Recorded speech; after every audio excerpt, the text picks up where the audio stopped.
네, 자, 이어서 64회 기출문제 실무시험 1, 2, 3번에 이어서 4번부터 나머지 전부 다 한번 해보도록 하겠습니다. 문제 4번. 일반 전표 입력 및 매입 매출 전표 입력 메뉴에 입력된 내용 중 다음과 같은 오류가 발견되었다. 입력된 내용을 확인하여 정정하시오. 자, 1번 문제입니다. 8월 15일 광복절. 현금으로 지급한 운반비. 전액 원재료 구입과 관련된 운반비용으로서 대구 화물로부터 수기로 세금계산서를 발급받은 것이다.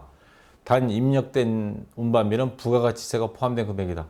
자, 무슨 말이냐면 요게 일반 전표 입력 가서 8월 15일 보니까 차변에 운반비 해서 22만 원, 대변에 현금 22만 원 이렇게 단순하게 분계 처리를 했었습니다.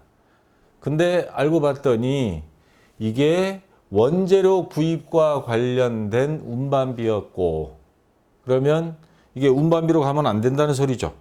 원재료로 바뀌어줘야 됩니다. 이게 운반비가 이게 원재료로 바뀌어줘야 되고, 또 하나, 왜냐면 원재료 구입하면서 들어간 운반비는 자산에 포함해야 되니까. 더 중요한 거는 뭐냐면 세금 계산서를 발급받았습니다. 그리고 22만 원 안에는 20만 원에다가 부가세 2만 원이 포함된 금액이다. 여기 포함된 금액이라고 나왔죠. 다시 말해서 일반 전표로 된 거를 매입 매출 전표 입력으로 바꿔줘야 되고, 그리고 운반비도 원재료란 자산 증가로 수정을 해줘야 된다. 두 가지를 고쳐야 된다는 겁니다. 그래서 유형을 보면 매입과 관련된 51번 매입이 되겠죠. 그래서 51번 과세 매입이 되고요. 공급가액은 우리가 매입한 금액은 20만 원이죠. 그리고 부가세가 2만 원. 거래처는 어디예요? 대구 화물. 예, 대구 화물. 그리고 수기 세금계산서니까 전자는 부가됩니다. 그리고 전부 다 현금으로 처리했으니까 분계 유형은 현금이 되고요. 그러면 차변에 자, 원재료가 20만 원. 그 다음 세금도 줬죠. 부가세 대급금. 대급금 2만 원. 전부 다 현금으로 줬습니다. 그럼 대변에 현금 금액 22만 원. 그래서 일반 전표는 삭제해야 됩니다. 삭제하고 매입 매출 전표 입력으로 가서 요거를 입력하고 수정해 줘야 되겠습니다. 자, 여기까지 해서 1번이 됐고요. 그리고 2번 문제입니다.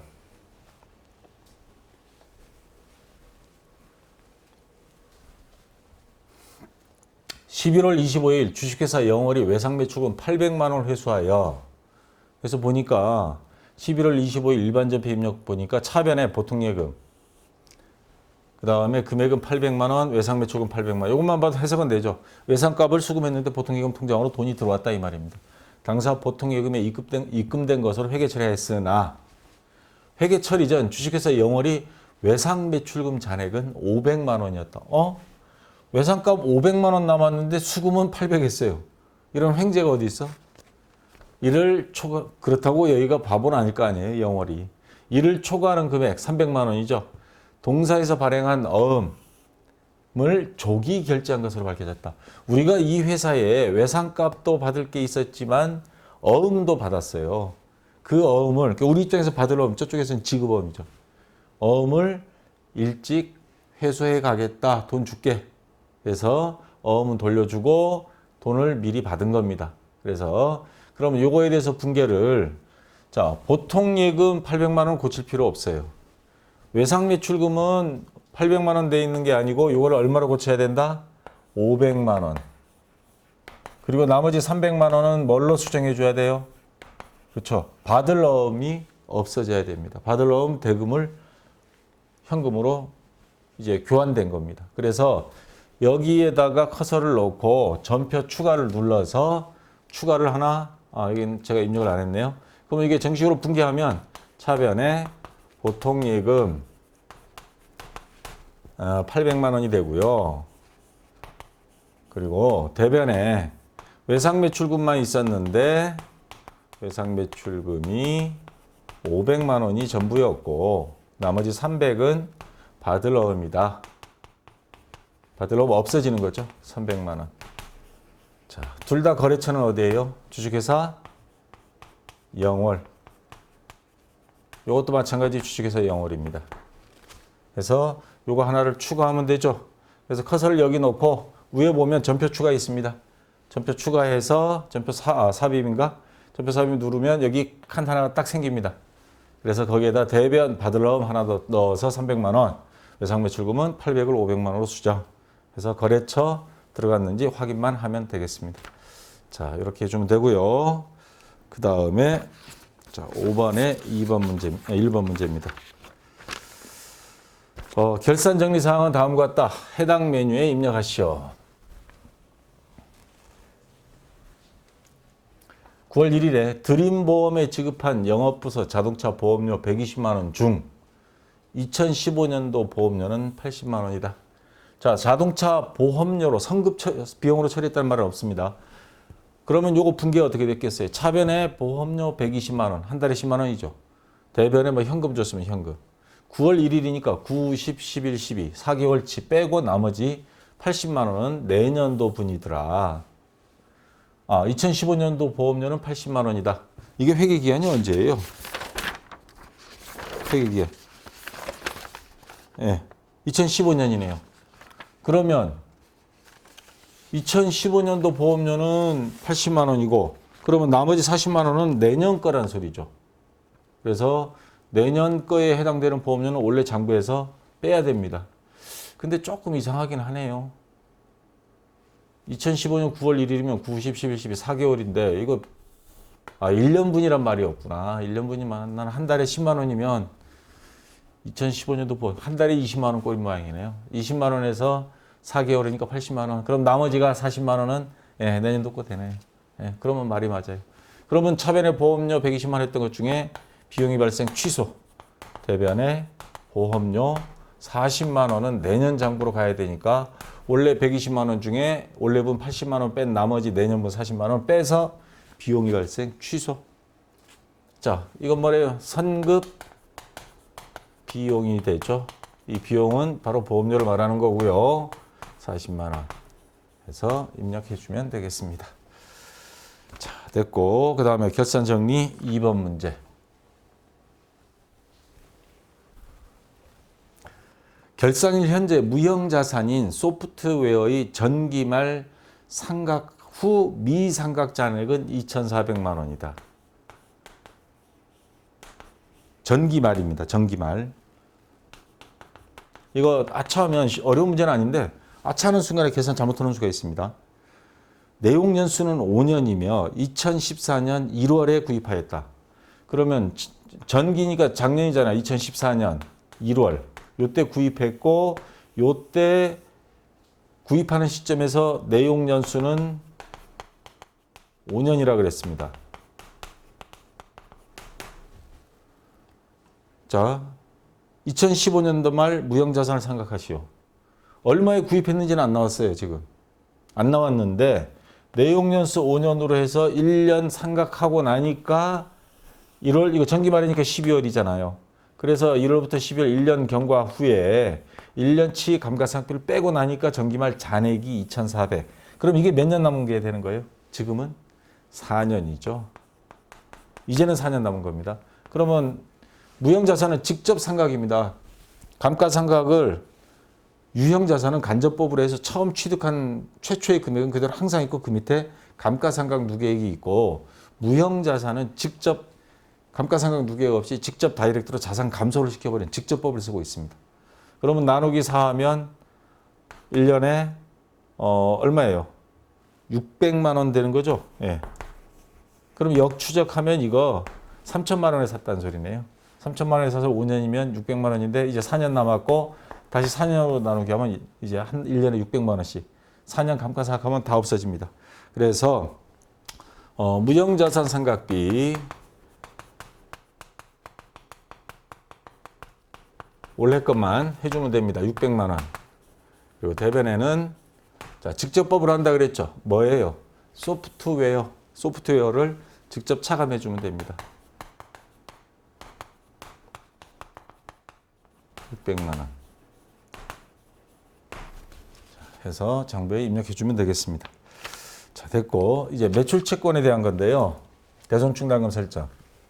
자, 이번 시간에는 이제 원래 인터넷 강의는 최근 기출문제 요구하면 지금 현재까지 출제됐던 64회는 이제 하면 다 끝나는데 대손 충당금 설정 시험 때니까 뭐 대손 충당금 설정하는 원리 이해 그게 일단 중요하니까 저는 일일이 다 했고 결산자료 입력은 말로만 중간에 한번 설명했는데 직접 화면으로 보여주려고요.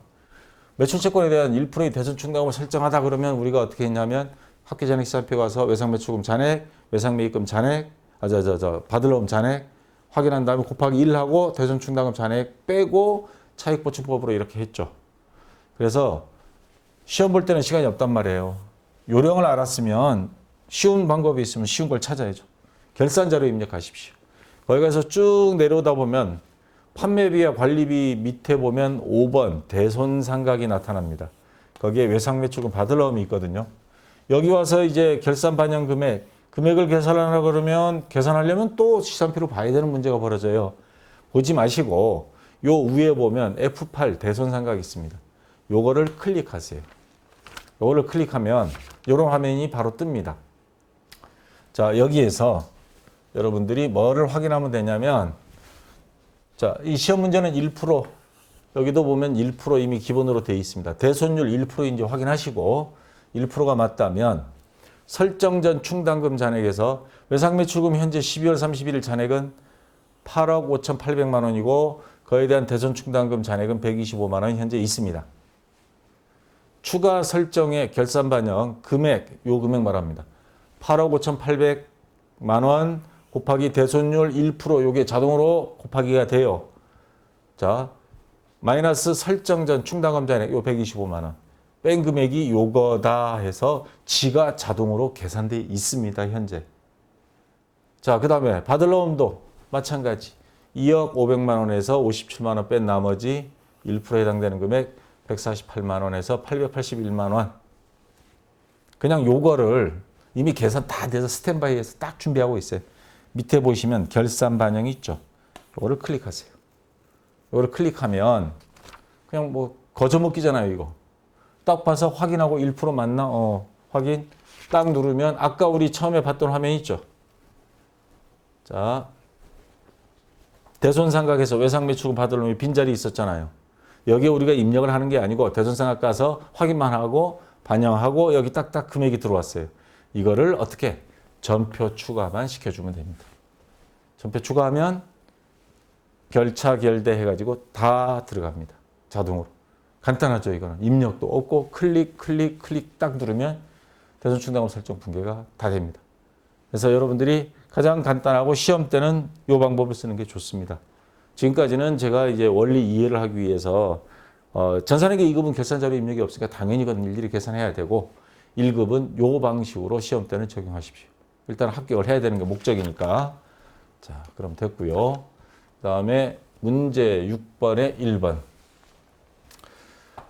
자, 조회 문제입니다. 다음 사항을 조회하여 이론 문제 답안 작성 메뉴에 입력하시오. 자, 1번, 2번, 3번을 보고 어느 장부를 뒤져야 되나? 그게 고민이죠. 자, 1번은 외상매출금 잔액이 가장 많은 거래처 하면 이제 보이죠. 거래처 원장. 2번은 부가가치세 예정 신고 기간, 뭐 영세율, 세금계산서, 과세표준, 부가가치세 신고서. 그다음 3번은 유동자산과 유동부채. 특별한 계정 과목이 없어요. 어떤 유동자산이란 영역군, 유동부채란 영역군, 재무상태표. 유동자산, 유동부채는 재무상태표 영역이잖아요. 그렇죠. 특정 계정 과목은 계정별 원장, 총계정 원장. 자, 그렇게 하면 되고. 자, 1번부터 4월 30일 현재 외상매출금 잔액이 가장 많은 거래처 금액이 얼마인가. 그래서 거래처 원장 가시고 4월 30일부터 4월 30일까지 계정 과목은 108번 외상매출금. 거래처 맨 위에서부터 맨 마지막 거래처까지 쫙 했더니 자, 외상매출금 잔액 여기 보면 잔액 보입니다. 가장 많은 거래처 쭉 봤는데 제일 많은 게 여기 7,530만 원. 자, 거래처와 금액은 얼마인가 하면 이거 여러분들 답안 저장할 때 보면 칸 두 개 있을 겁니다. 거래처 포청, 주식회사 포청, 코드번호 116. 이게 좀 애매하긴 해요. 거래처 하면 일단 주식회사 포청 입력을 할 수 있으면 포청 입력을 하고, 혹시나 불안하면 앞에다가 00116. 포청 해버리십시오. 자, 금액은 얼마인가? 7,530만 원. 요거 입력하면 되겠죠. 자, 그렇게 해주면 되고요. 그 다음 2번 문제.